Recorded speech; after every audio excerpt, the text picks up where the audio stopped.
Have you guys noticed this strange Valyrian steel dagger that seems to be constantly reappearing throughout A Song of Ice and Fire and Game of Thrones media? That's right, today on Fraud on the Telly, we're talking about the Catspaw Dagger, which just made another appearance in House of the Dragons episode 7 in a big way. As always, guys, if you enjoyed the video or learned something new, why don't you Dracarys that like button, follow up by removing the subscribe buttons, and don't forget to ring that tiny bell so you never miss a video. Before we get started, yes, this video will have spoilers for Game of Thrones as well as House of the Dragons up to episode 7, so consider yourself warned.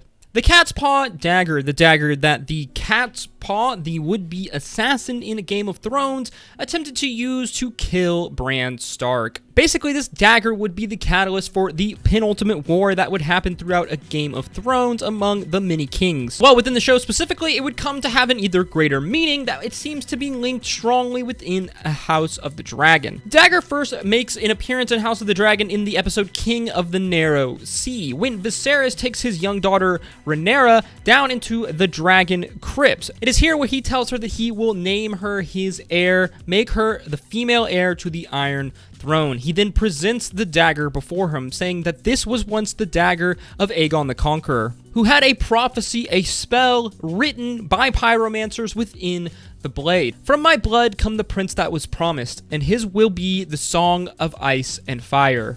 Yup, it's everybody's favorite time, prophecy time. Of course, if you're intimately familiar with Game of Thrones and A Song of Ice and Fire, then you are very familiar with the Prince That Was Promised theory and the many variations in people who assumed that they were Azor Ahai, or however the heck you pronounce it, I can't even remember. The Prince That Was Promised, and with his flaming sword, Lightbringer. Of course, the irony of this is that in the show, Arya would be the one that would slay the Night King, the ultimate Song of Ice, potentially fulfilling the prophecy of A Song of Ice and Fire by preventing the inevitable winter that would have came to Westeros from the Night King. This dagger made a dramatic appearance in episode 7 of House of the Dragon, when Alicent Hightower would remove it from her husband, King Viserys Targaryen's belt, and attempt to stab her former best friend, Rhaenyra Targaryen. Rhaenyra would resist, they would exchange some very pointed words. Ultimately, though, she would be slashed down her wrist. Alicent, in horror at what she has done, casts the Catspaw Dagger down into the ground. How's it going, guys? We interrupt this video for just a brief moment just because I want to let you all know that these videos are made possible by you all. Yes, you. By liking, commenting, subscribing, sharing the video, or going on my Patreon as well if you want to help support me. Why don't you go check out our second project channel, Dr. Novus. If you enjoyed the strange, spooky, and the unexplained and storytelling format, then Dr. Novus is the channel for you. New videos every Friday, so why don't you go check it out. Let's get back to the video, shall we? Now, this is important because this is basically the first blood that is spilled in what will be the War of the Targaryens, the Dance of the Dragons. It's unknown what future role the dagger will have in House of the Dragon, as there's still 3 episodes left in season 1 at the time of recording, as well as the mini seasons that will come after it, so I have a feeling that this dagger will make an appearance again. But already, its impact in the 2 episodes that it's featured in has been huge.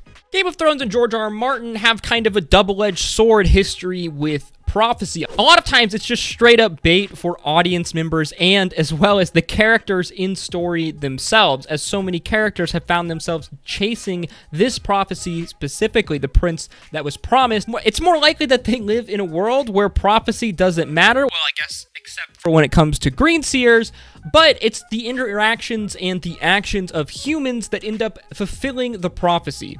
Does that make sense? George likes to play weird games with a lot of this stuff when it comes to the science, fantasy, kind of sci-fi-esque, supernatural elements in his stories, especially Game of Thrones. I'm very curious to see what the future of the Catspaw Dagger is in House of the Dragon and just how they plan on linking everything in. So far, the showrunners have made a few notable kind of story flourishes changes to the original text of House of the Dragon, and so far, they haven't missed yet. Much of the text of House of the Dragon is rather ambiguous, and it's written to be so. So there's a lot of room for them to make these calls on these kind of story beats and elements, and I look forward to seeing what they have in the future for the Catspaw Dagger, the Prince That Was Promised, and A Song of Ice and Fire. Let me know your thoughts and comments down below. What do you think the significance of the Catspaw Dagger will be in House of the Dragons and for Game of Thrones as a whole?